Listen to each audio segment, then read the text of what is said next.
Hi, everyone. Welcome to the 2026 Directors Closeup. My name is Jeremy Aguilera-Gaudet, Project Manager for Education and International Programs at Film Independent. I want to thank you all for joining us on day 7 of this 2-week series. Thank you to this year's incredible supporters of the Directors Closeup, the Directors Guild of America, SAG Indie, and IMDb Pro. And thank you to our 2026 Film Independent Spirit Awards supporters, premier sponsor Lavazza Coffee, principal sponsor IMDb Pro, and official partner Fiji Water. We appreciate their support and devotion to the independent film community. Tonight, we continue our Directors Close-Up series with the talented directors behind this year's nominees for Best New Non-Scripted or Documentary Series. Sometimes you need more than 90 minutes to tell your story, and these 5 incredible series show us how documentary filmmaking and episodic storytelling come together to create relevant and human stories. And I'm very excited to hear from these filmmakers about their process bringing these powerful stories to the small screen. Joining us tonight are Giselle Bailey and Phil Bertelsen, directors of Seen and Heard, The History of Black Television. Hi, Giselle. Hi. And I think Phil hopefully will join us again in just a second. He might have been having some technical difficulties. Next, we have Traci Curry, director of Hurricane Katrina, Race Against Time. Hi, Traci. Hi. Yvonne Russo, director of Vow of Silence, The Assassination of Annie Mae. Hi, Yvonne. Bret Sigler, director of Citizen Nation. Hey, Hello. Bret. And Matt Wolf, director of Pee-wee as himself. Hi. Hey, Matt. Thank you all for joining us tonight. And our moderator for tonight's panel is executive producer and writer Carolina Saavedra. Welcome, Carolina. Of course, I would mess it up. Yes, hi. Hi. Thank you, Carolina. I'll hand it over to you. Thank you so much. And thank you, everybody, for joining us, especially to the panelists. Like I said earlier, in a little side private convo, it's such an honor to be here with you and to discuss all of your projects. I watched all of them twice, and with each view, to me, they just resonated more and more, especially considering the environment that we're in right now. And it really speaks to, and again, I hesitate to say the word importance of our important when it comes to our work, but in all of your work, you're tackling themes of the importance of dialogue, which is something that obviously we need to focus in on as a nation and as a world. The importance of critical thinking, speaking truth to power, the importance of being an independent artist and being able to challenge yourself as a human being without judgment, and the importance of diversity, which is something that is quite a dirty word now, but clearly more needed than ever. A lot of the work that I do gets tagged as that as well. To me, it's just relevant work for the world to take in. It shouldn't be, specific. But with that said, it's an honor to be here, and I'm gonna jump off asking all of you how these projects came about, how they presented themselves to you, and why each one of you decided to take it on. And whoever wants to jump in first, we can start with Bret. You're muted. Of course. My project sort of was I'm sure this is across the board, but it was a long time in the making. I had prior to this, I had been working on a film about the 2016 election and sort of the Trump and the political press, and it was a heavy, just thinking about how things have changed, and how the media landscape was changing. It was sort of a heavy theme, and I started thinking more and more about, what is a way into actually unpacking how, young people in this country that are sort of coming of age in this moment are thinking about all these issues, and sort of, we were kicking around all these different ways of potentially doing this. And I found out about this National High School Civics competition that seemed like the perfect sort of vehicle to be able to tap into, students from all different backgrounds, all different parts of the country. We actually started filming in 2020, thinking that by the time the competition rolled around, the pandemic would be over. But there was another spike, and everyone was still masked up, which kind of cuts both ways in the edit. No, not really, but the competition went virtual, so it sort of didn't work out. So we tabled it for actually a couple years before we came back. But a lot of the subjects, at least the teacher and school subjects that were sort of in around the first time, we kind of picked up with again, and then it was just off to the races. And so much had changed, but not a lot also hadn't changed. So the sort of concept of it kind of remained the same. So this was a concept that you kind of, jumping off of your prior project, you kind of were like, I would love to cover this subject. I'd like to kind of dig into this idea of how we build a nation of thinkers, right? Is that what I'm I hearing? mean, that was a big piece of it. I mean, I think I truly was like, I was very curious to sort of to sort of to basically break out of our own sort of bubbles and and really talk to people about how, especially young people, about how they were sort of thinking about these issues that we're all and grappling with these issues that we're all thinking and grappling with. And I mean, to be honest, I was prepared at first for it to be sort of depressing, even though I was hoping it wouldn't be. And also, I was super guilty of, central casting in terms of like, oh, okay, if you're from this part of the country, you certainly think this, and this about this issue or whatever. And both of those turned out to be very different and inspiring. And I think, really gives me a lot of hope about, the sort of these pockets of like very deep human connection and communication across like different backgrounds and political beliefs that really are happening here in this country, even though we don't really hear about them. So yeah, so that was sort of that's sort of what the original concept was, and kind of what it became soon when we were out in the field and really starting to meet people. Amazing. I'm just going to go by the order that people appear on my screen. No preference here. But so Giselle and Phil, like, talk to me about how this project came about for the two of you, and what it was like, obviously, to work in conjunction with one another, which is, it's not something we see all the time.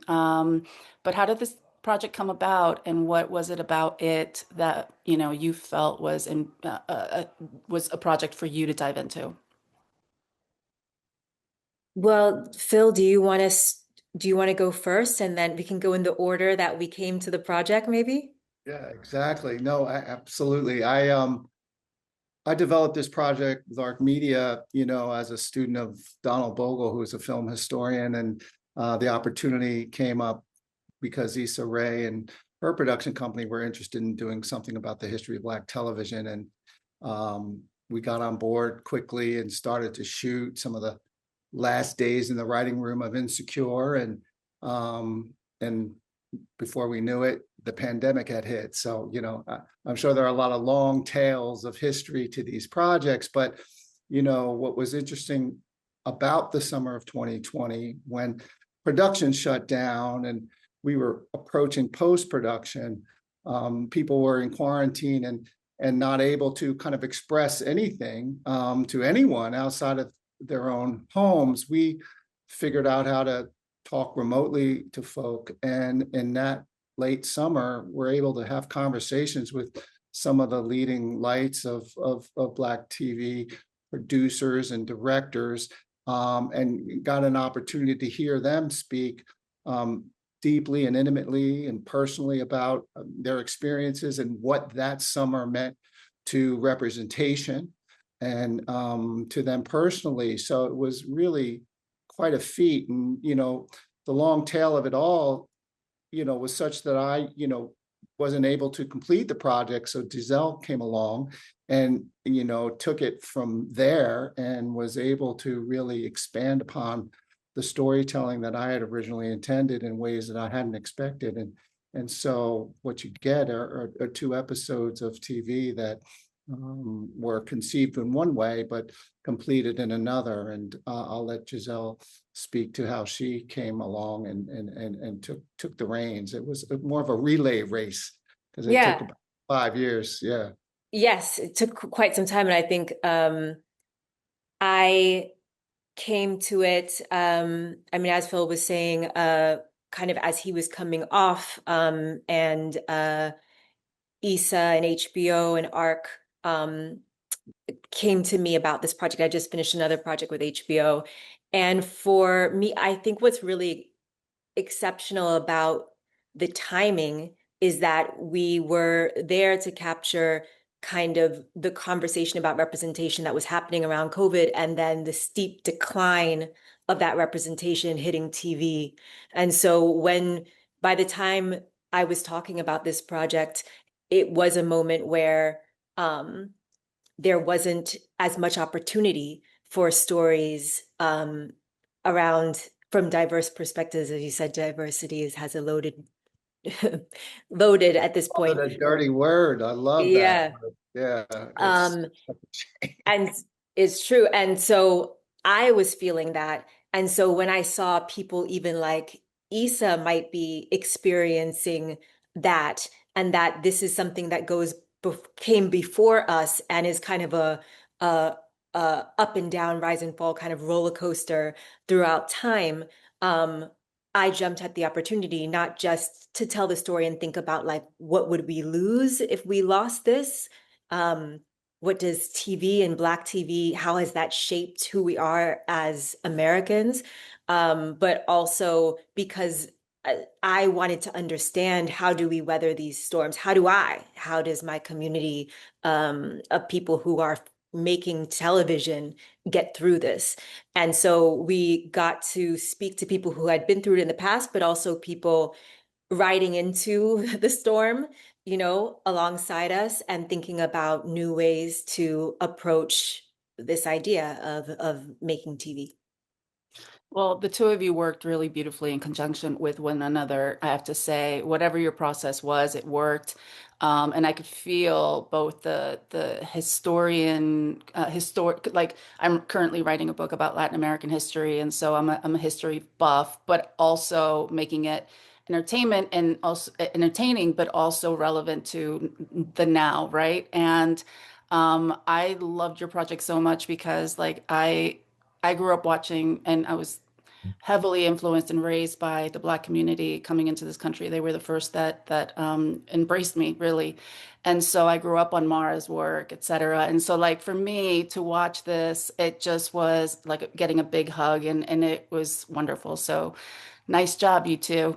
Um, yeah. so Traci, moving on to Hurricane Katrina, like how did this project come about for you, and what drove you to sign on?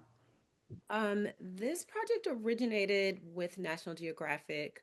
I think originally the idea was that it was going to be a feature, and someone there in their infinite wisdom realized that the story is just much too big and sprawling to be contained in just sort of one installment. And so then by the time I heard about it, the proposal was for it to be a series. And then I kind of got connected with the production companies. It was a joint production led by Lightbox, and then also supported by Proximity. And I think for me, and obviously it was the 20th anniversary, so there was sort of this big sort of benchmark to hang it on. I think for me, having this story, the opportunity to tell this story at a moment where uh, the American story and who gets to tell it, which is always fraught, but acutely so at this point in time.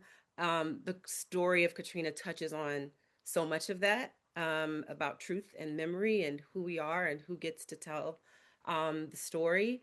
So it was really interesting to me for that reason. I think I had some pause initially because I was sort of thinking, this story has been told in many different ways over the last 20 years. And I wondered 20 years later, is there anything new or revelatory or fresh to say about it? And so it just so happened that that same summer, I was in New Orleans doing promo for another project. And when I was there, I just happened to start talking to like local folks, like the Uber driver, or the person that was doing my makeup, or the guy that's like selling food in the convention center or whatever it is. And just kind of started telling them like, hey, like I'm thinking about sort of working on this project about Katrina, and do you think there's anything new to say? And everybody had some version of the same thing to say to me, which was, I think those of us who are not from this place, who did not survive Katrina, think of it as something that happened to America. It was a thing that happened to the United States. I think in our memories, we kind of put it on the level of like a 9/11. It's like an event that we all Right. experienced it together, because most of us experienced it in front of our televisions. It was sort of a collective American experience in that way. But truly, this is something that happened to these people in this particular place in a way that did at the time and has continued to profoundly affect the people of that city. And every single person that I talk to told me that, for those of us who come to New Orleans as visitors, New Orleans is as it always has been. It's Bourbon Street, it's the food, it's Mardi Gras, it's Jazz Fest, whatever. But for the people who survive this, who are from this place, they described to me this kind of bifurcated experience of their own city, as before Katrina and after Katrina. And so that kind of let me know that, like, okay, there's a there, and there's a story to tell and a way to tell it that I don't think had been quite told yet. And the more I sort of mined and kind of dug into it, I found out that there was a lot that felt very revelatory about this story. And so that really was just kind of, catnip for me. Like, I just kind of had to do it at that point. That's amazing. And Yvonne, how about you? Yes. So our project took 6 years to complete, and it was brought to me by Amy Kaufman, my producer, executive producer, and Caroline Waterlow, executive producer of Laylo Pictures. And Vow of Silence is a docuseries which covers and reclaims the life of Annie Mae Aquash.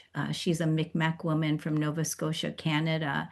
She joined the American Indian movement in the 70s, and her story became one of the largest story in the American Indian movement, but within America, because her murder was one that was covered up for decades. And so it was an unresolved chapter within the American Indian movement. And the project, I knew about it because I'm a member of the Sikanju Lakota Nation. And growing up, Annie Mae's story has always been around our family. And also the silence around her murder was something that was an echo, that was a whisper always that was in the community.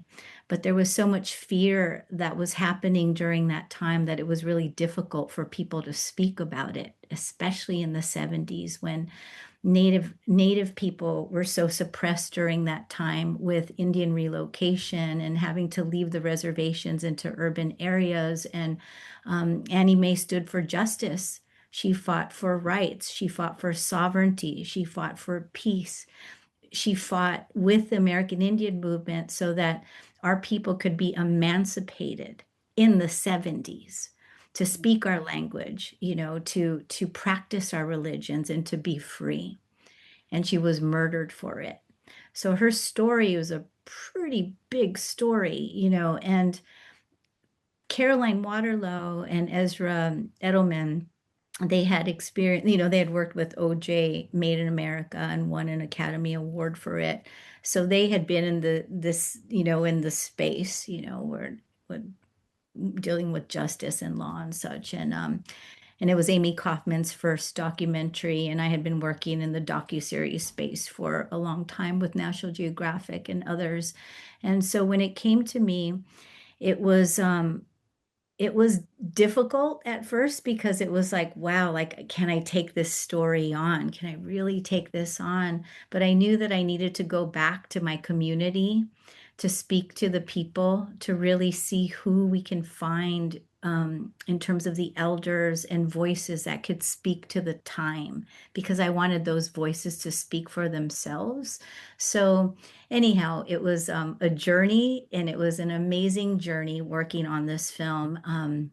And a lot of uncovering, with FOIA documents, FBI, archival footage that we search worldwide to piece this all together. So it's been pretty amazing. I can go on and on, but I don't want to take up too much No, and time. I mean, this is the initial, introduction to how everybody Yeah, got involved in the projects. But, yeah. obviously I want to jump off of everything that each one of you is saying. Like Traci, I shot in New Orleans last year, and I have a great love for that city and its history. And I learned so many things from your doc that I thought I knew that, I clearly didn't.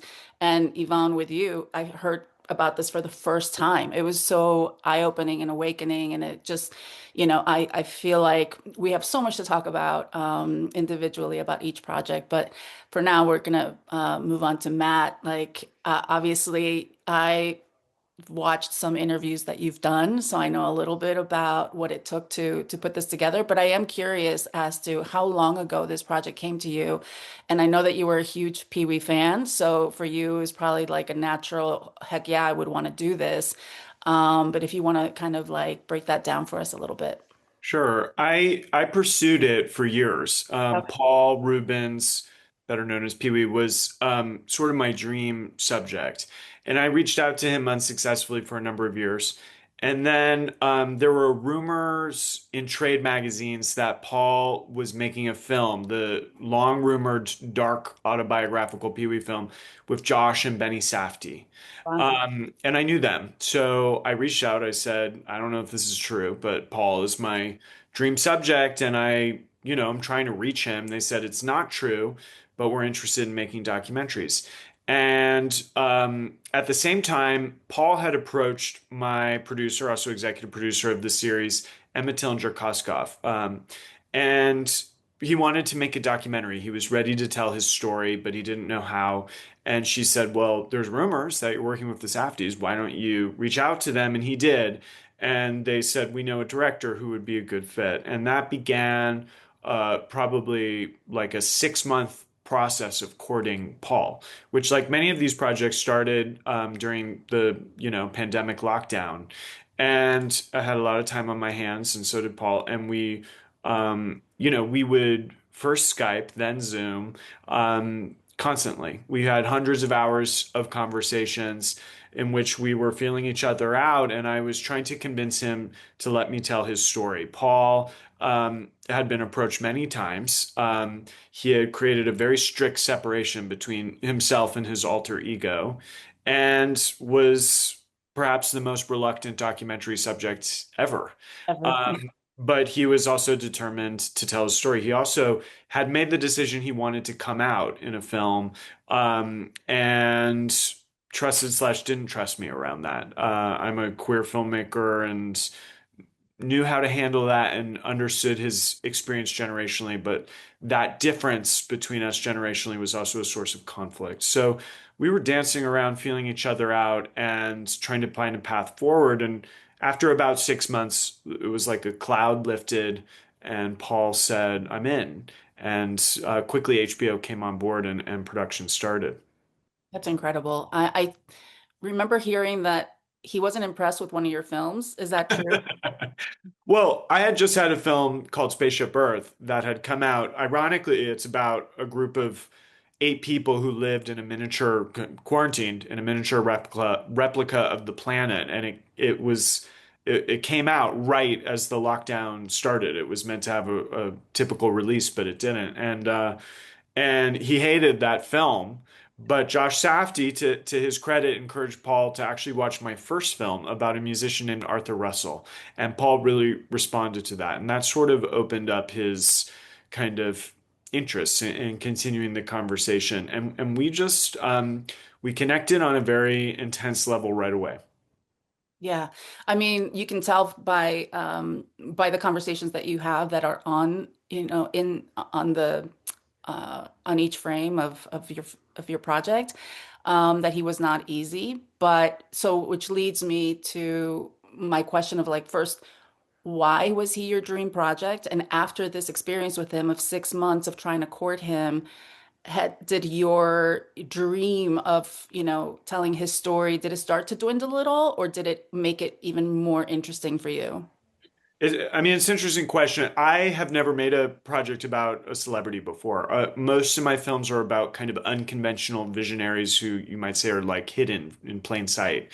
And but at the same time, that is Paul. He was somebody of enormous significance and influence who his controversies and media scandals had overshadowed his career. He, in a sense, was begged for reappraisal, but also nobody knows anything or knew anything about Paul. So he was sort of a secret, unconventional visionary. He fit right into what I do, and I would say typically when I start a project, I feel a fair amount of ambivalence. Like, is this like, why me? Like, why am I doing this? And that I did not feel that for a second, but I also knew immediately it was going to be a high conflict situation.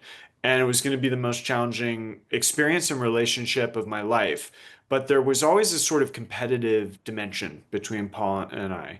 I wanted to win his trust on a kind of deeper philosophical level, but I wanted to continue to move him through the process so I could make this film. And he wanted to gain the tools and knowledge to control me.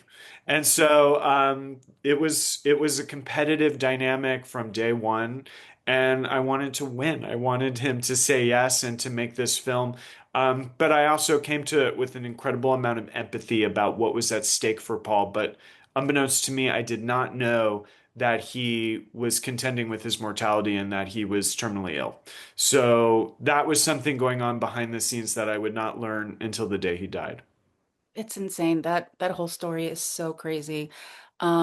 I mean, you knocked it out of the park. That leads me to another thing that I wanted to talk to all of you about is the level of vulnerability that all of your subjects showed and was incredible, including, all of the kids in Citizen Nation.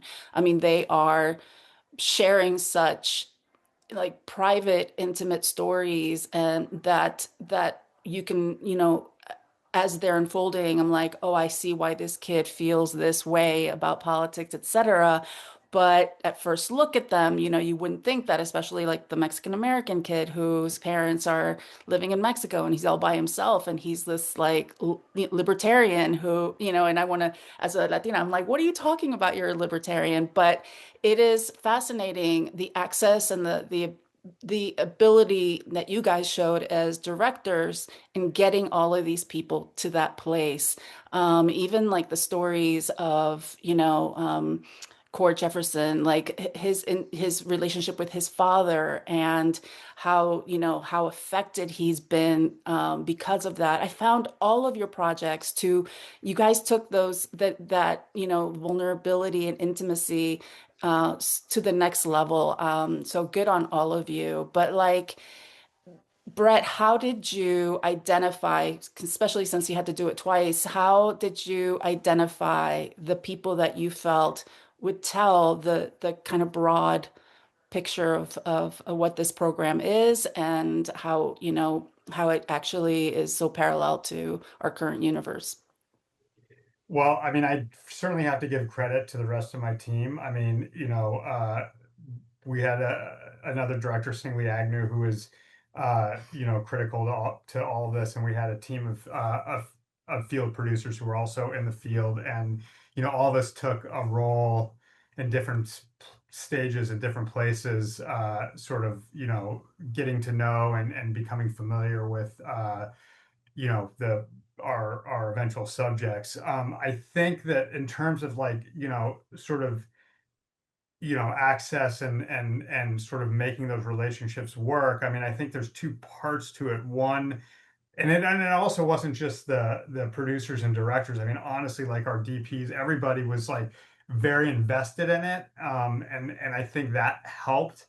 But I think there's two pieces to it. One, as I said, like these conversations, I think this is across the board. It sounds like, you know, we've been having these conversations with not necessarily the kids so much, but certain with the students, but certainly with these schools and administrations for years about this project and sort of what it was we were hoping to do. And I think obviously that long lead time was helpful. But then I think also once we got into the field for the final time and started meeting people, a project like this, any project, but I think it's so important and critical to be sort of transparent about what it is that you're doing. And I think that helps so much. And when you're sort of clearing you're never totally clearing your vision, but when you think you're clearing your vision, at least starting off, and you're honest and open about it, people there's buy-in there. And I think that was the key. And also, and each one of us out in the field, I think had a different way of sort of doing that. And yeah, lots of communication. But it was it was really the experience of a lifetime to sort of be around these young people, and also the teachers too, at that sort of moment in their life, because it is sort of a very pivotal moment in your life and a very pivotal time. And yeah, I mean, there was just a lot of trust both ways. Yeah. It's interesting. I've worked on celebrity projects, and I've also worked on high school projects, like embedded in Siler City, North Carolina, with a team of undocumented soccer players, right? And it's like a lot of the same skills apply, right? It's about how you approach them, etc. So, speaking of that, like Giselle and Phil, how did you guys go about explaining this project and gaining the trust of these people to give you such intimate stories, about their lives? That to me, I was just really fascinated by what I was hearing. You want to I start, don't know Giselle? where to start. Okay. Um,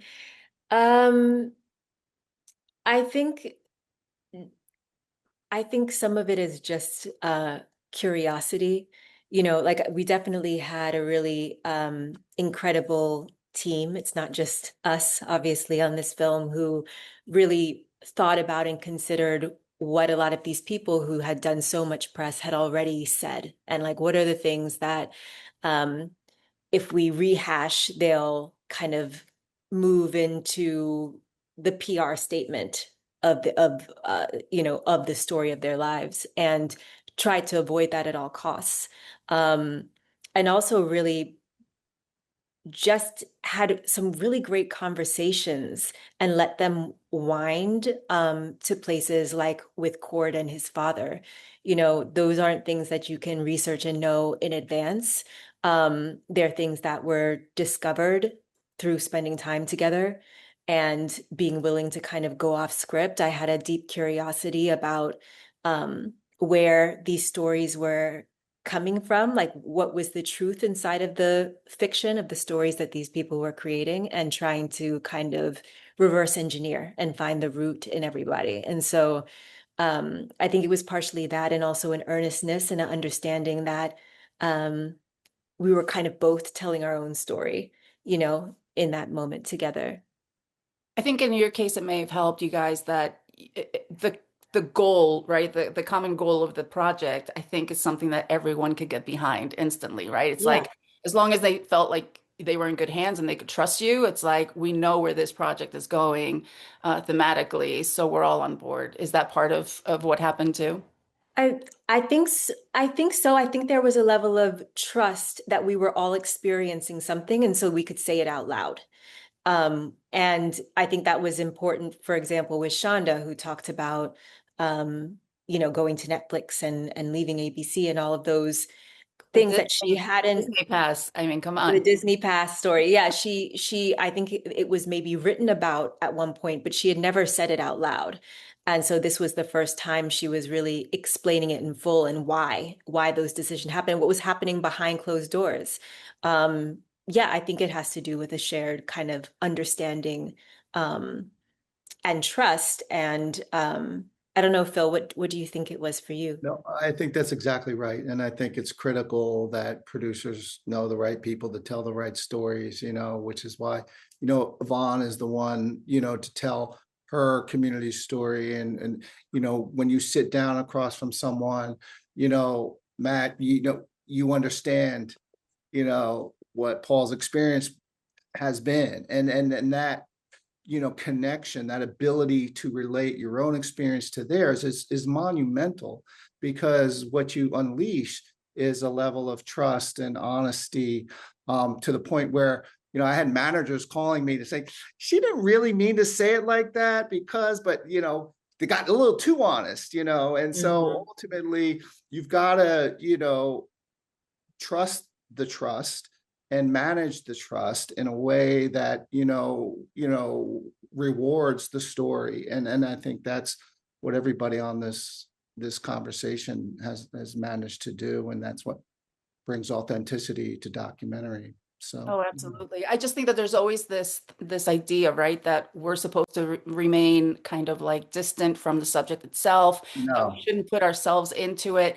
But I yes, found when I was dealing with that undocumented team that the fact that I was an immigrant myself is like the yes, number one thing that made them trust me, right? It's like, oh, we were poor growing up too. Like it's all that's those right. kinds of things that I think helps a project so much. So it's always an interesting conversation for me to get into with people because, yeah, we don't want to bring our own POV all the time into things, but bringing ourselves to the project is so much of what ends up making a project even better, right? Yeah.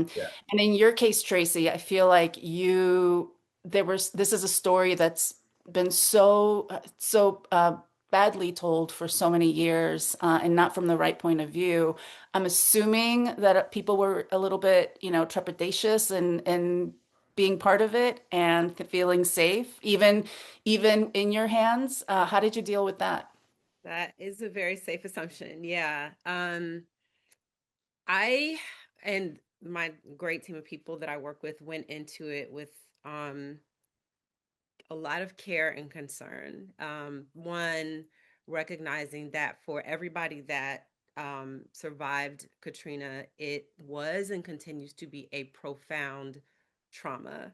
And in a lot of ways, this just open, unhealed wound, right? Like it wasn't like after everything happened, there was this sort of, I mean, there was an influx of support to kind of rebuild some of the infrastructure of the city, but not the infrastructure of the spirits and the hearts, um, and the people. And so they're also, for I would say most of the people there would say that they've had in the last 20 years a very extractive relationship with people wanting to tell the Katrina story, particularly the people who live in the lower Ninth Ward. The lower Ninth sort of became this poster child for Katrina after it happened, and everybody wanted to sort of come and see the devastation. And I think at one point there were like tour buses doing, the tragedy porn thing. And so people were not jumping to want to kind of get into this. And so some of the earliest trips that I took, and I went with our showrunner, Miles SD, and we connected with Laura Dodd, who is the fantastic local producer in New Orleans. We really just went around listening to people. Um, and I think for me, I try to always be aware, but in this case in particular, of the power differential, right? Like you're not just one person talking to another, you're coming with this apparatus that is like National Geographic and Disney is this that you're gonna come with your cameras and a crew. We're gonna do this thing. You're gonna give us your stuff and tell us, right? Um, and that is not a scenario in which people always feel empowered to say no. Yeah. And so I personally um like an approach of enthusiastic consent. And I also invited everybody to say no. Because I just think there's a way that people can just sort of feel like they have to do it. They have to kind of give you their things. And I did not want anyone to participate in this that really did not really want to be there, and feel like they had in their relationship with me, with the production, with this story. So A lot of it was just really going down and just kind of listening. And one of the very earliest conversations we had was with General Honore, who sort of Love comes in and like, yeah, like crowd favorite. order Yeah. chaos and like kicks ass and takes names. He is who he seems to be, very much so. I mean, I love that for us because he's Yeah, incredible. Yeah. yeah. And one of the first things he told us that really stuck with me, and he knows Katrina more than most, was that Katrina was not just one thing. Katrina was um, who you were, what you experienced, where you saw, where you stood in it. And so it just sort of let us know that we needed to, in order to begin approaching telling a whole story, we had to begin collecting all of these different pieces and experiences of people throughout the city. So really those early stages were just going, kind of looking for those pieces, but then trying to be very, very careful with the way that we kind of engage with people and mindful that this is not something that anybody was jumping to revisit at all. I mean, yeah, and I would assume that Yvonne, with you, there's just equal. I mean, because there's a sense of responsibility and legacy, and like, and you want to pay homage to the people who have gone through these things. We'll talk about a little bit about the kind of like the deep sense of responsibility that I'm assuming all of you felt when putting these shows together. But Yvonne, with you, there's this like controversial story, this mythological, story about this woman that also kind of points fingers at members within the community that, it must have been. Can you tell me about what it was like to gain the trust of the people who I know you dove deep with her daughter. I know that you invested deeply into that relationship initially, but how about your other subjects? How was it for you building that trust? Because this is such a huge story for you guys in your Yes, community. yes, yes. And for us, it was we had to see who was alive because again, everybody was in an elder state, and so we had to go through really like grand jury testimony and look at names, dig in deep into files to pull out the names of the people that testified um, in the trial of her murder, and really source them and find them all over, the United States and even in Europe. But the first thing was seeing who was close to Annie Mae, who was still around, who was still living and was close. And the first was her name was Magdalene White Bear, and she was Annie Mae's best friend. And she had been holding on to her story for decades and never spoke out about it because she was in fear of retaliation and what would happen to her. So me reaching out to her, she of course called, the community, and she asked questions. She wanted to know about my family, where I was from. And once we spent some time, she understood that I was the one to tell the story. She just gave us her heart, her soul. I mean, everything, just shared so much about and revealed what she knew and had never spoken to anybody about it. And so we were just so moved by her willingness and her vulnerability. And at the same time, there were, several others of Annie Mae's friends and those AIM members and FBI and multiple sources that we had to speak to. Because as you know, as you're covering stories like this, you have to look at all sides. But what was interesting in filling these gaps also was looking at the raw and rich archival footage, which we had sourced again worldwide. And then we went to universities and to grandma's, archives and basements and old newspapers like Crazy Horse News and Akwesasne Notes and points of views that were written about in the 70s during that time from journalists of that time. And so that led to a present journalist named Paul Demain, who had been covering this story also for decades, and his life was threatened.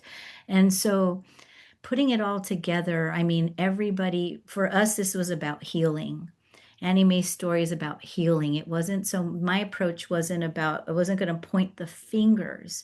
This was about closing the hoop, closing the wound that had been open for so long, and being able to repatriate this story at its core, coming from the community and those people that were still living that witnessed that time. And so by pulling these rich archives and having the movement members speak, having pulling their bites where they're speaking during the time all of this happened, it was a miracle in the way that we were able to tell this story by weaving the present day interviews with that archival that corroborated everything. Like, so it was quite the process, but in the end, when we showed it to the communities, they all were very pleased with the outcome. So that made us all feel really good. Did you have a moment like that, Traci, where you showed the project to the community, the people that you had featured? We did our first screening in New Orleans with some of the people that were in the series, and that was the first time they saw it. It was very emotional. We did the screening at Essence Festival, which, if you don't know, takes place between the Convention Center and the Superdome. So we were inviting them back to the sites of the suffering and the trauma to do this. They're literally in the places.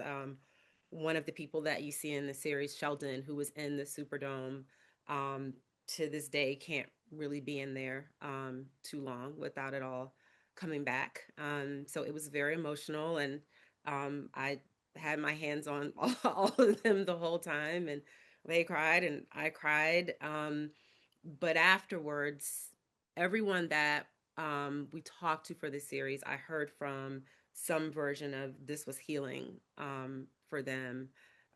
Someone told me that their family has not been able to understand the trauma that they've carried for 20 years, and that showing them this series was able to kind of say all the things that she wasn't. So That's ultimately, incredible. that was the most satisfying That's amazing. for me. I mean, that's blows my mind. I mean, that's beautiful. And Matt, I mean, I know you struggled. It was the big old struggle bus for you to try and get that vulnerability. But I would say, I have to tell you, like, I was not a Pee Wee fan growing up. I didn't understand him.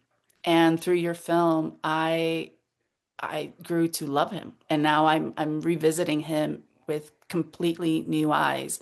And that goes to, that speaks to the level of access and vulnerability that he did eventually share, whether he was a complete jerk while in the process and not, how did you achieve that? And do you think that part of that was his, like you said, his motivation to tell his story with the knowledge that he had that no one else had, that he was sick? And so do you think that played a part in it, or was it just you won him over with your own sincerity and the your background? Yeah, I mean, I'm still trying to understand why Paul ultimately did trust me. The things I do to earn people's trust typically are to become an expert in their lives, to kind of convey the seriousness and rigor by which I'm going to treat them and their stories. And also by being completely available and accessible at all times. I want somebody to feel special and taken care of. And I want them to know that I take the responsibility seriously. And I certainly did that with Paul. And at times he would express appreciation for it. The power dynamics were super weird in the sense, I mean, he's a celebrity who was, a generation older than me, but also I had Final Cut, and I was a younger person who had the kind of keys to the kingdom to be the architect of his reappraisal. So those power dynamics were always shifting, but I was always trying to keep Paul's eye on the bigger prize, which is for people to really appreciate him fully as the artist he is. And, I would always say to Paul, viewers are sophisticated, and being simple and pat is sort of beneath you. Like, everyone's going to expect that you're complicated, and you need to embrace your complexity because it's what people need to appreciate you. And I really discouraged him from insisting on interviewing a kind of march of celebrities to sing platitudes about him, and for him to lead his own story. And I think he was a sophisticated person who knew that I was right about those things, and that he was also in conflict about it, because he was someone of multiple minds who was very ambivalent. And at the end of the day, I saw him as somebody who had been traumatized multiple times. He had been the subject of a homophobic witch hunt. He did groundbreaking work that had been overshadowed by a kind of like hateful conservative society at a time in which he kind of championed nonconformity. And I wanted to do right by him. So when Paul died, he had told me slightly before that he gave me permission to continue. I didn't understand what was happening, but I took that responsibility so seriously. I've never felt a bigger responsibility in my life. And every day I kind of woke up saying, you need to rise to the occasion to make meaning out of this situation that has unfolded, but also to honor this person who has given you his life as the raw material for your work. However, kind of concerned or resistant he was to it, it didn't matter because at that point it was my responsibility to do something with it. So I think like I'm not intimidated by intensity. I'm drawn towards it, and neither was he. I'm intense too. So I think we had an authentic bond, and I was pretty transparent about what I was up to and tried to keep his eye on the prize. Yeah, no, that's it. I mean, you knocked it out of the park, because it really, everything that you hoped would happen for the viewer happened for me. I felt guilt actually afterwards, for kind of putting him in a very specific kind of box, and now I'm realizing what a true artist he was. So good for you. One of the things I was impressed by in this, in your film, but also in everyone's work, was the archival. The use of archival and all of this, and I've dealing with archival is both thrilling and also a huge task.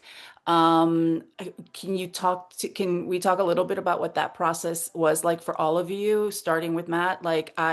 Some of that home video of Paul, like, I can't believe you got access to all of that. I can't believe he was recording any of that back then. Like, I guess it makes sense. He went to Cal Arts and like everybody probably had a camera, but it still felt so like we're in this private world, you They know? didn't have a camera, actually. A lot of the material we have would not exist anywhere. Paul was an archivist. That was his sensibility, and it's in my heart too. I believe things have to be saved before they're forgotten or they're erased, like philosophically, but also these VHS tapes are rotting in real time. Yeah, And yeah. so he had saved everything and it was in a closet in his bedroom. I mean, it expanded beyond that. But the first time I went to the house, it was closets of temperature controlled videotapes. And this archival endeavor was a huge collaboration led mostly by our co-producer, Brit Dunham.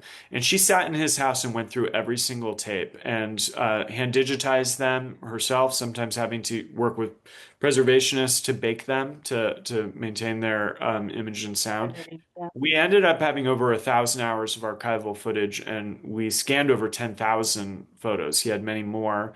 And it was a collaborative effort with a group of people, but it's sort of like the dream. And I think that Paul was somebody who knew what he was doing was historically significant and he had the foresight to save it. And I came in at the right time before that material would disintegrate to do something with it. That's fantastic. That is crazy. Um, how about you, Yvonne? You guys, you had incredible archival material as well. And I listened to an interview that you did, and I know that it was a huge process as well. Do you want to talk a little bit about what that was for you? Yes, and I'd like to credit Amy Rockefeller, our archival producer, and also Amy Kaufman, our executive producer. Um, we sourced, we hired our archival producer during the R&D phase. way before. And so we had years of searching. We search worldwide, not only through AP News and regular news sources, but like I said earlier, universities, reservations, all over. But what was interesting is when we obtained the trust of people, little by little, more and more archives started to emerge from various places. And our producer received an anonymous box. And in this box were micro tapes, teeny Wow. tiny micro tapes. So we had to digitize so many of those tapes. I mean, there was just a bag full, and but a big bag full, and they were all dusty, and they're from the 70s, and so I had to clean them up a little bit, and so we can hear what was going on. But because there was infiltration that was happening with the FBI and the counterintelligence program on the reservations during that time, that FBI, that guy was, we figured out that this was coming from that underground channel. And so we had never before heard or seen archival footage.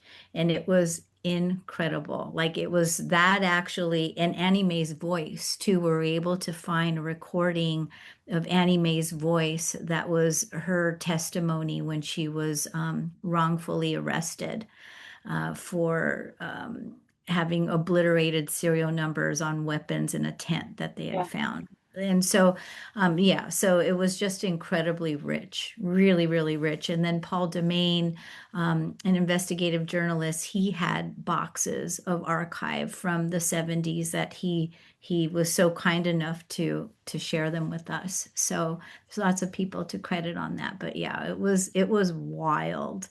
Wow. And yeah, and sorting it is the big thing, like mind mapping. I remember my office here, just mind mapping the entire, like everything we had, and just sort of blocking out those pivotal moments on time, because on series, you don't have enough real estate to tell everything you want to say. So it's always a matter of cutting down, cutting down, cutting down to what's the most essential. That's always the hardest part for me as a director. But yeah, it was quite the experience. That's amazing. And Traci, you guys did such a great job of like telling the story not only via the interviews as the narrative, but like the footage itself, which, this is an event that was covered by so many people. You probably had access more easily to a lot of the stuff that, had been filmed in major news stations, et cetera. But your challenge was weaving it into the interviews that these people were giving and the stories that they were telling. What was that process like for you?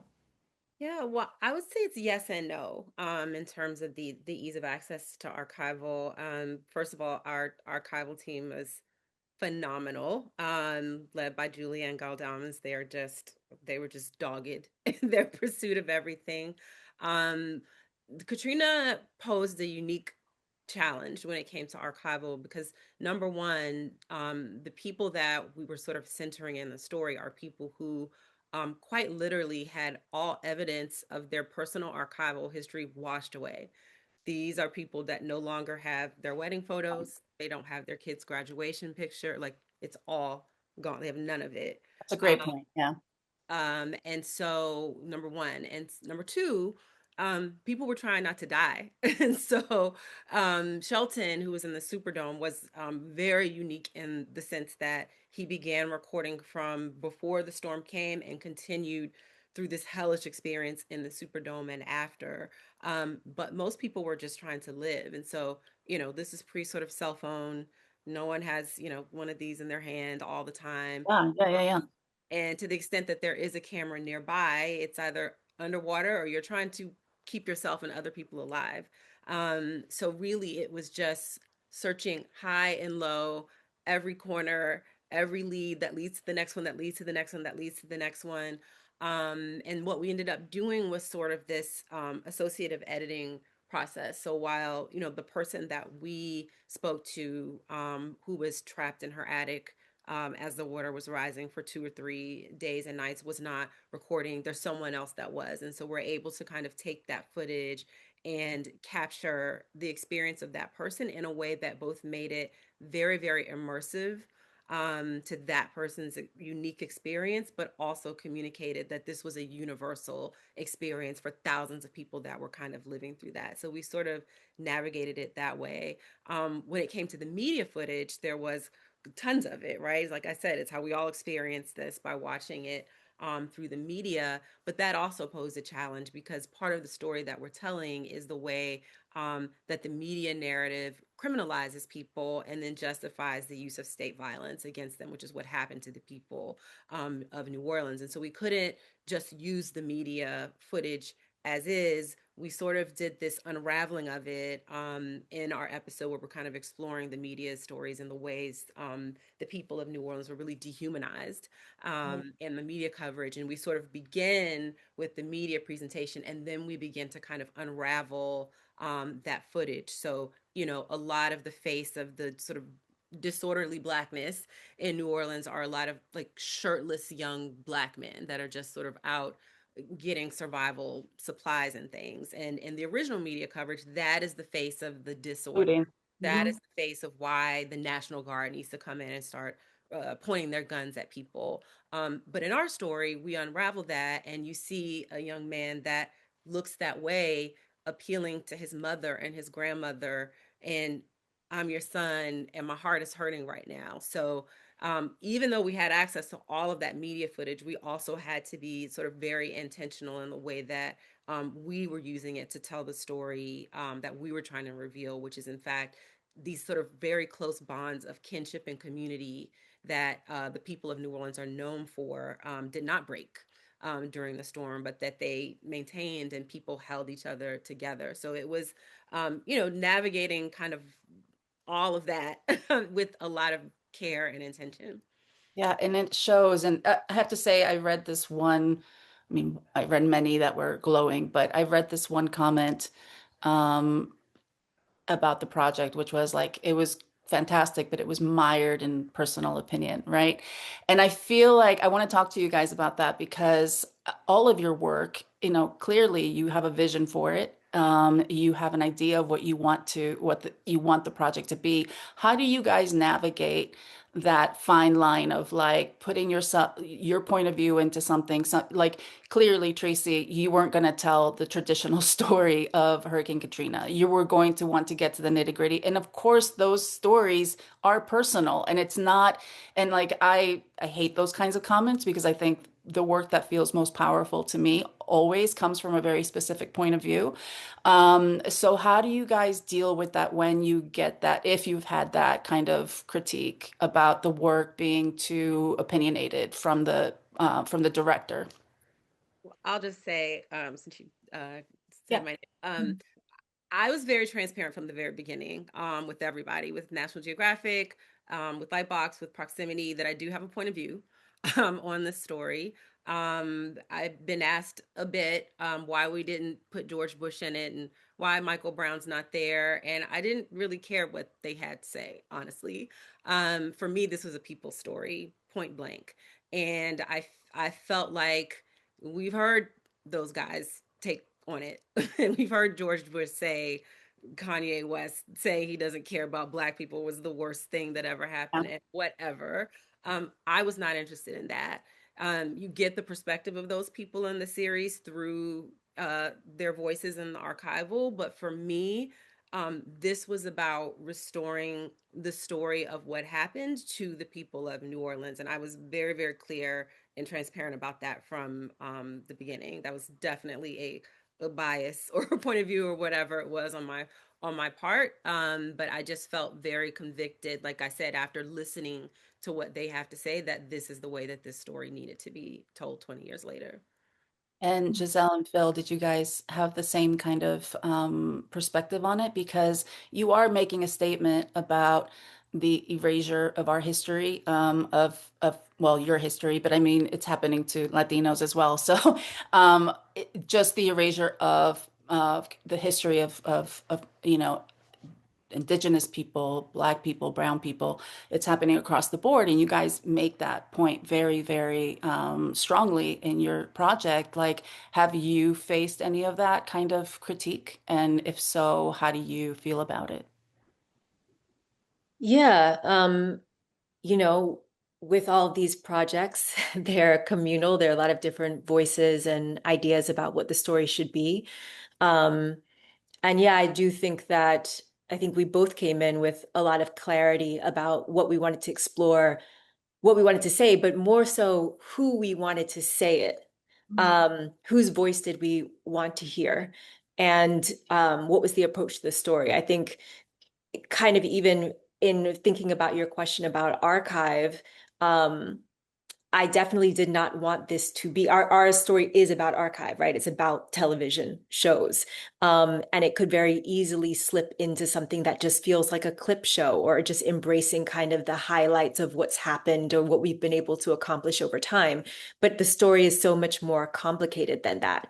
And so even from the beginning, I started by just thinking about what actually is the entity of TV and what are the warring perspectives on it? Because you have news archive telling kind of the journalistic lens, telling a very specific narrative about Black life. You have kind of self-filmed footage that we started being able to kind of pop into our VCRs. And then you have what I think is kind of a synthesis of those two things and a response to it, which is TV programming made, created by, led by Black voices. And so I wanted to make sure that the tension between all of those voices was present as we were, yes, exploring what are the beautiful things that we've contributed in this realm, but also, yes, the history of erasure. And we also need to understand why it's important and a loss for all of us culturally to not have our voices heard and loud and at the forefront of this entity that is television, which is really us trying to figure out who we are as a country. Um, so it was certainly complicated to do all of those things at once. Um, and also to make sure that it was like forward facing and confronting what's happening now, which is also complicated because we're making TV on a TV, on a network, so really challenging everybody in the room to face the truth and air it. Yeah, no, absolutely. Phil, do you have anything to add to that? I'll just piggyback and say that I think the thing that distinguishes us as documentary filmmakers from journalists, and a lot of what we do is journalism, to be sure, is our point of view, is what we bring to the storytelling. We have that license and that opportunity to put a perspective on the story that we're telling and not simply rely on the facts, but rely on what lies beneath the facts and the nuance and the shading that relies on history and archival and people's eyewitness testimony. So, the collective spirit of the story that we tell is really a reflection of our point of view, and that's what I love about what we do and what everyone here has done and continues to do. So that's for me Yeah, secret the more sauce. personal, the better, if anything, right? Yeah, yeah.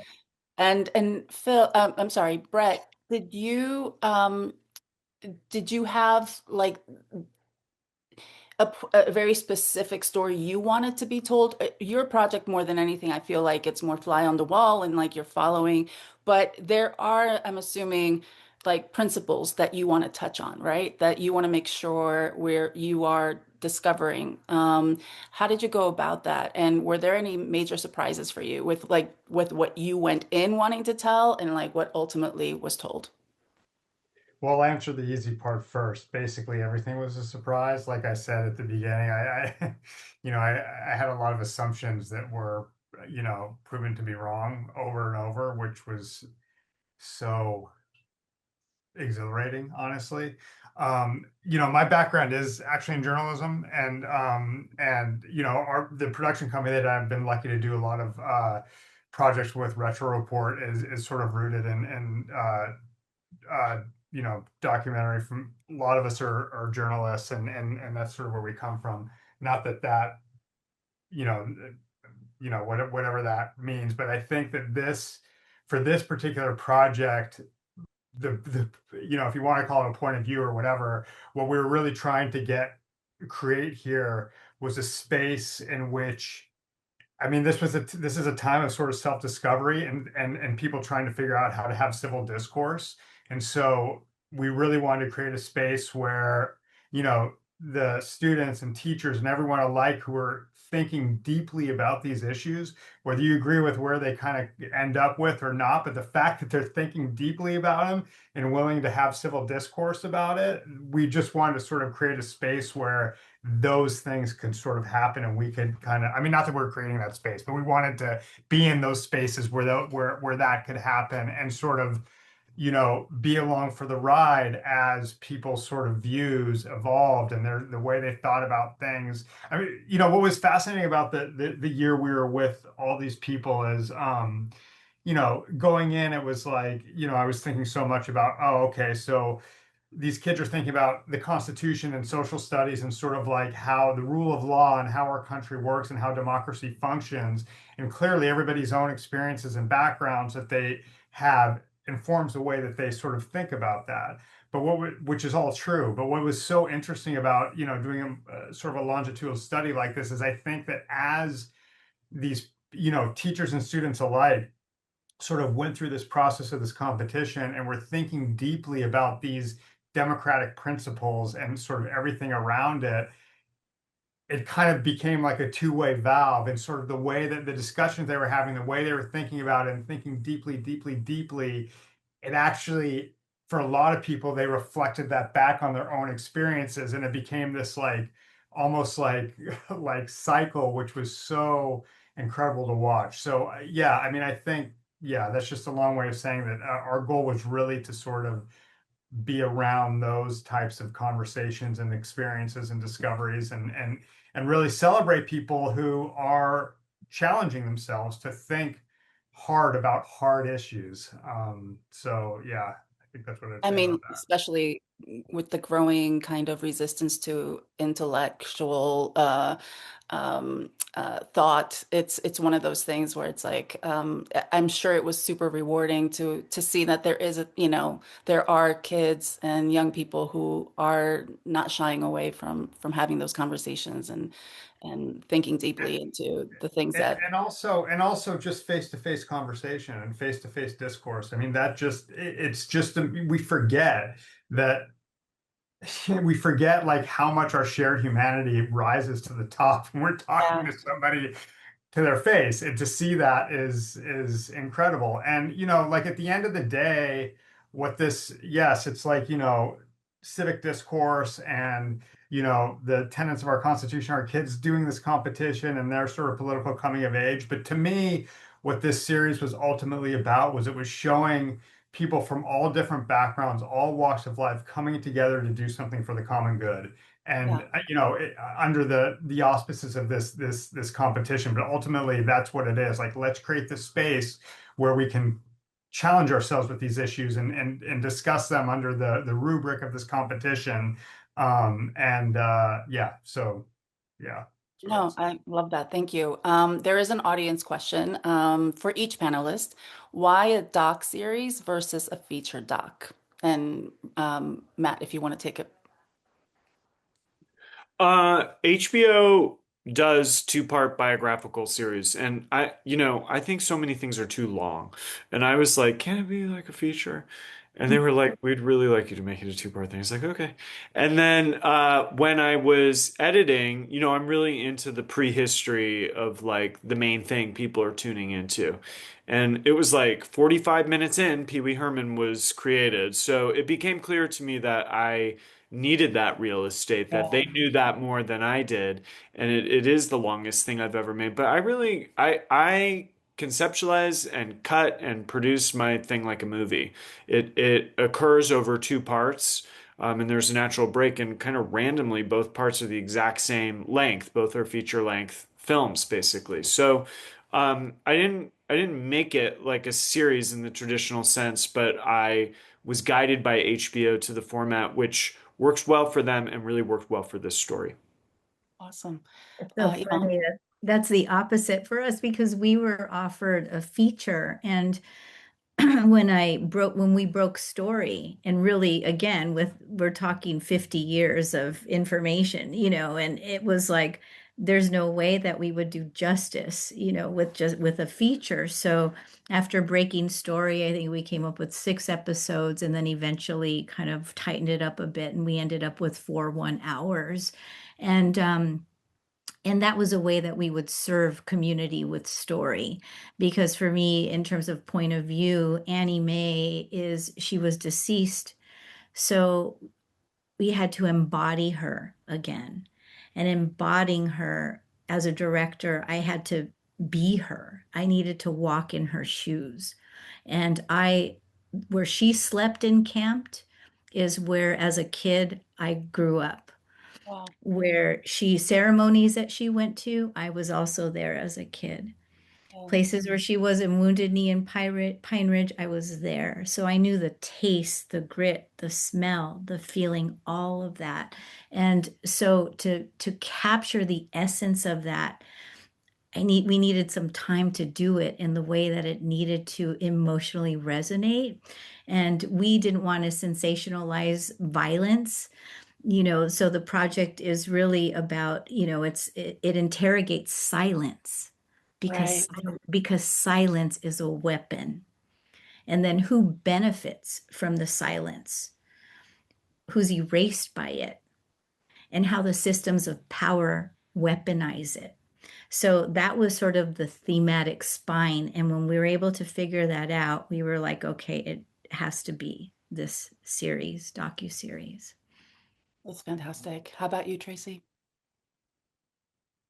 Yeah, I think I mentioned this, but it originated, I think, as a feature, and then by the time it came to me, it was already a series, and thank goodness, because you just cannot come anywhere close to telling a story like Katrina and not have a lot of time to do it. I mean, we probably could have done another 5 episodes if I'm being honest with you, but number one, because the story that we told was in the most sort of acute phase of the flood, which happened over about 5 days. And the series kind of follows a linear storyline, but there's also kind of a vertical storyline. And so there's the time it takes to cover everything that happened in each one of those days. There's the fact that we were telling a story about something that happened to an entire US city. And I really sort of set out to, like I said, gather as many pieces of that story and as many different parts of the city as we could. And we really covered from really the westernmost edge of New Orleans to the easternmost edge of the city. And when you tell the story that way, and when you move across New Orleans, you're crossing all of these lines of race and class that you just really need the time to kind of understand how the storm and the flood itself did not discriminate, but the recovery and the aftermath did. And then, of course, what really I think is revelatory about the Katrina story is that it did not create any of these sort of fissures or inequities. What it did was to like reveal and expose these things that had been pre-existing that caused people to be so vulnerable to the storm, both in terms of class and poverty, and also the environmental destruction aspects of it. And then you also have to understand that Katrina, it did not just end that week, but continues to reverberate all these years. And we needed time to also kind of get into that. So to tell a story like this, a series, is just the only way that you can even come close to telling it as fully as it deserves to be told. Same for you guys, Giselle and Phil. I'm assuming it's somewhat similar. Yeah, well, I'll just say that, in the conception of the series, it's naturally built with two parts. One was the, representation on screen, the journey to gaining the act of being seen, right?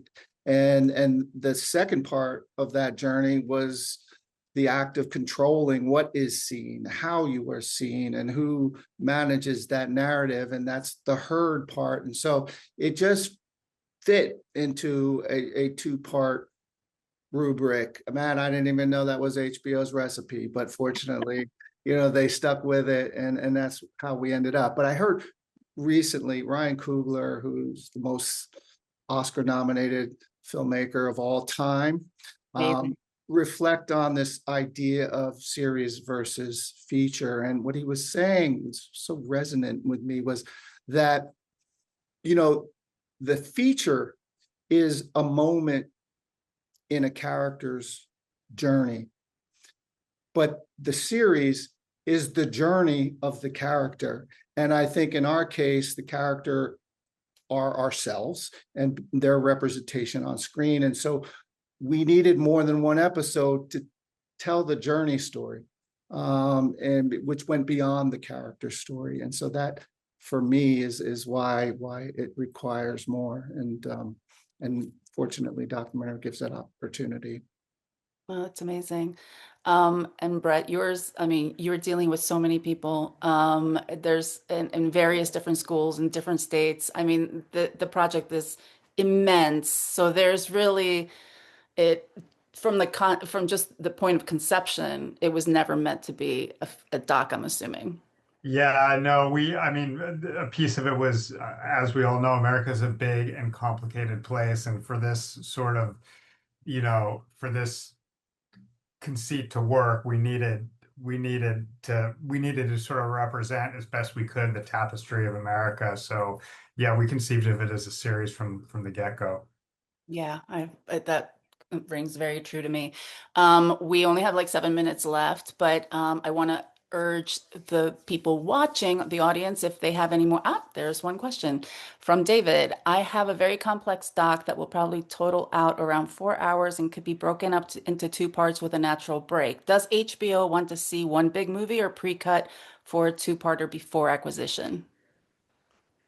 Those of you who work with HBO, do you know? I think HBO wants to tell a story the way the story needs to be told. I think HBO is really filmmaker friendly, but that's how I think that's how the logic of everything should be. Just like what Traci was talking about, over the course of 5 days, it would disserve the story to compress it into a feature film. Or it's so interesting to hear like Phil and Giselle talk about the logic of the two parts in the arc of a journey as opposed to a moment in time in a history. I think your story has to be served by the format rather than the length or the preference of an outlet. What is the format that serves your story and its characters? Yeah, that's a great answer. And I completely agree. I want to ask you guys about the the way you honored your subjects via the cinematography, because all of you knocked it out of the park. I mean, Traci, you put people who had been so disrespected, the way you filmed those interviews, they look like kings and queens. I mean, honestly, it was beautiful to see. And so I would want to like just each one of you, if you could kind of give me your approach to your interview, how you interviewed subjects, the cinematography, and those more technical aspects of your production, and what you were hoping to get out of that. Yeah, so I have to shout out our director of photography, Jerry Henry, who's phenomenal. I think for me, again, coming to it with an understanding of the population of people who were telling the stories here, that they had been so dehumanized, and the way that the story was told contemporaneously as it was happening. And so I'm so glad that you said that you thought they looked regal, because that really was Stunning. my goal, was really to like literally center them in the frame, and in the story, but um, film them and capture, particularly for our Black folks, the beauty of the Oh, skin tones. There's something about the skin tone of people that live in New Orleans. yeah. Um, it's got a different something to it. It's like very rich. And It's so well, it's probably tracks to the history of the city, right? And like who came yes, yes, out of yes, that yes. city. Yeah. Yeah, and I mean, it was just really important to me that we film them in a way that restores the humanity that had been denied to them. I mean, beautiful, beautiful work. And I felt, same thing about Seen and Heard. I felt like the intimacy with which you guys did a lot of handheld work, and it was just really, it felt very much like we were just flies on the walls of these incredible people's lives. And can you talk about what that decision-making process was like for you? Yeah, well, first of all, our series cinematographer is Stephen Bailey, who's my brother, and we work very closely together. And Jerry Henry was also cinematographer, worked more with Phil. I noticed. Um, yeah, yeah. But yeah, it was important because I think particularly for the people we got to follow, but even people like Oprah, getting to interview Oprah, we really made a choice there to try and not show people as kind of the characters that they've become to us, seeing them so often through TV, but humans, right? And so, in order to do that, we really tried to disrupt the kind of perfect frame and let them be more imperfect while still like honoring skin tone and all the things that they weren't honored by when they started their journeys in television. So that was really important. So that's where some of the handheld kind of movement comes from. Um, and kind of disrupting the normal talking head, especially as we got more into Herd, which once again is about us telling our own stories and really playing into that with how we choose to shoot everyone there. It Um, really worked. And it's interesting, when I first saw your project, I was like, I love the way this is edited. I'm digging. It felt so it's great editing. different than most things. And then I did background check on you and your background in editing. It was clear. It was right there. And I'm like, I knew it because it's just so unique and fresh. It felt like even your graphic treatment was beautiful. Like it felt like of the era that you were featuring and discussing. I thought you guys did such a beautiful job with that. So. And Bret, like, how did you manage, like 14 camera crews? I don't know, something crazy like that. How did I you go mean, about? there were a couple things. I mean, definitely, again, I have to give credit to our other director Singley and our, all of our DPs, Derek Knowles and Leslie Davis. We all sort of had this vision that we wanted to sort of have everything be in their space as much as possible in the verite and in the interviews. I mean, we definitely center framed everything also, but our idea was, you know, if having, if a subject is most comfortable in there sitting on the floor in their house, we're going to shoot the interview that way and, Yeah, kind of embrace that. I think with the verite, it was very much, we re we sort of wanted we really loved the idea of juxtaposing the sort of wides and grandioseness of America with yeah, the sort of intimate tight shots of the intimate scenes that we were in, and sort of as a result we made the decision to have very small crews. Most of the time it was just a director or producer and a DP. We were doing a lot of sound with producers with a mixed pre, and like, I mean, it was yeah. real tight. Fun and gun. Yeah. But I think that was really helped contribute to the look of it. No, it was, I mean, great. Because yeah, those in those situations, especially with people who, we're dealing with extremes here, people who are born and raised in front of the lens, and then people who are not used to having a lens in front of them at all. And it is, you have to use different skills for all of that. And I know, Matt, you went above and beyond to make him feel comfortable. You used the same Zoom process, like you were interviewing him during the pandemic via Zoom. So then you used the system where you were outside of the room and he was looking right to lens. Like, why did you use that? Why'd you do that? Well, I wanted to have Paul look directly to camera in a close-up tight shot, and we ended up FaceTiming all the time. That became our primary mode of communication. And so I created an Interatron situation, the fancier kind with the teleprompter over the lens. and just flagged off the entire room. So all he saw was my face. And that was pretty similar to how we had been communicating at that point for 2 years. So So it was smart. it was like a kind of effective strategy for him to be comfortable. That's fantastic. And Yvonne, how about you? What kind of Yes. what went into how you wanted to film this? Well, land was going to be a character. The Badlands, especially because the Badlands are a character. It's the peaks and the valleys and the tones and the richness. And um, I wanted it to be a retrogressive feel. So bringing, the retro elements from the 70s, but then having a modern approach to some of the dramatizations because what we found with Annie Mae, there wasn't very much footage of her. So we had, like I said, we had to embody her again. So we had dramatizations with her and again, placing her in a 70s vibe and approach and everything very natural, using natural lighting for the outdoors and then shooting night scenes, using the road and the land as allegory. And then for interviews, it was all same, meeting our subjects where they are, where they feel comfortable, where they feel comfortable inside. Most of them in their place of residence, others we've taken them out. But again, having the native, vibe, point of view, feel anchored in just being authentic in who they are. So. And last question before I'm going to quote a line from one of your projects to end this, but what is your biggest takeaway from your project and what do you hope the audience's biggest takeaway will be? And let's start with Bret. Yeah, I would just, I think I would just like to say that,